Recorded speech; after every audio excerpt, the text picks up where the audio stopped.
झारखंड भाजपा में लगभग 20 साल बाद फिर से बाबूलाल युग शुरू हो गया है। इससे पहले झारखंड के पहले मुख्यमंत्री के तौर पर उनका 27 महीने का कार्यकाल आज भी याद किया जाता है। सच तो यह है कि झारखंड के वर्ष 2000 में जन्म लेने और धीमे धीमे कदम बढ़ाने तक के सफर में बाबूलाल ने ही झारखंड का नेतृत्व किया है। शहर के हरमू मैदान में पार्टी के राष्ट्रीय अध्यक्ष जेपी नड्डा ने औपचारिक रूप से बाबूलाल को झारखंड भाजपा की कमान सौंपी।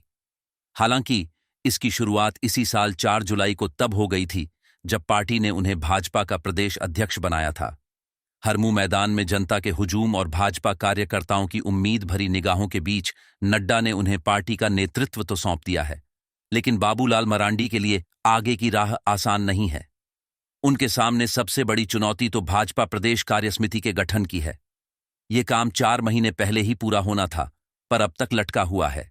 इसमें जातियों के समीकरण के साथ पार्टी के नए पुराने नेताओं की अपेक्षाओं पर भी उन्हें खरा उतरना होगा। यह साफ है कि भाजपा का केंद्रीय नेतृत्व उनके चेहरे पर ही झारखंड में लोकसभा और विधानसभा चुनाव लड़ेगी। ऐसे में उनके ऊपर चुनावों में पार्टी के बेहतर प्रदर्शन की भी जिम्मेवारी होगी। चुनावों से पहले भाजपा में कई बड़े नेताओं की वापसी होनी है। इनमें सरयू राय समेत कई नेताओं के आने की अटकलें लगाई जा रही हैं। झारखंड में लोकसभा चुनावों के लिए 5 महीने और विधानसभा चुनावों के लिए लगभग 14 महीने का वक्त बचा है।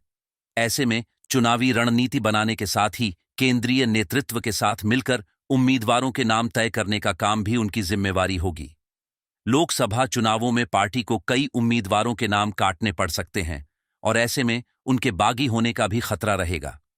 ऐसे में इन परिस्थितियों में पार्टी की नया संतुलित रूप से खेने की जिम्मेवारी भी उन पर रहेगी।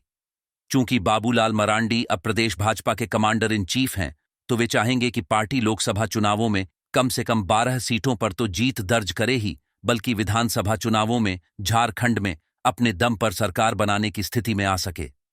राज्य की मौजूदा राजनीतिक परिस्थितियों को देखें तो यह आसान काम नहीं है।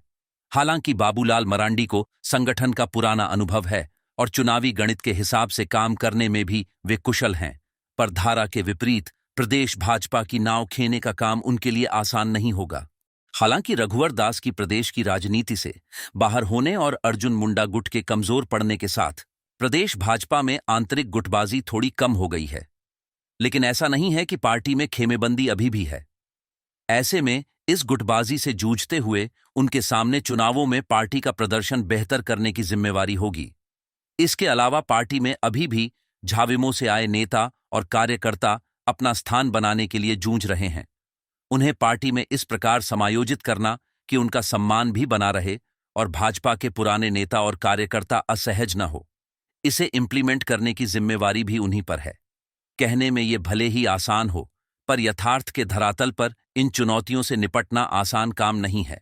हालांकि बाबूलाल मरांडी के लिए अच्छा ये है कि 3 दशक से ज्यादा के राजनीतिक अनुभवों ने उन्हें इतना मांझ डाला है कि उम्मीद यही है कि वे प्रदेश भाजपा के बेहतर खेवनहार बन के उभरेंगे और अपनी उपयोगिता सिद्ध करेंगे।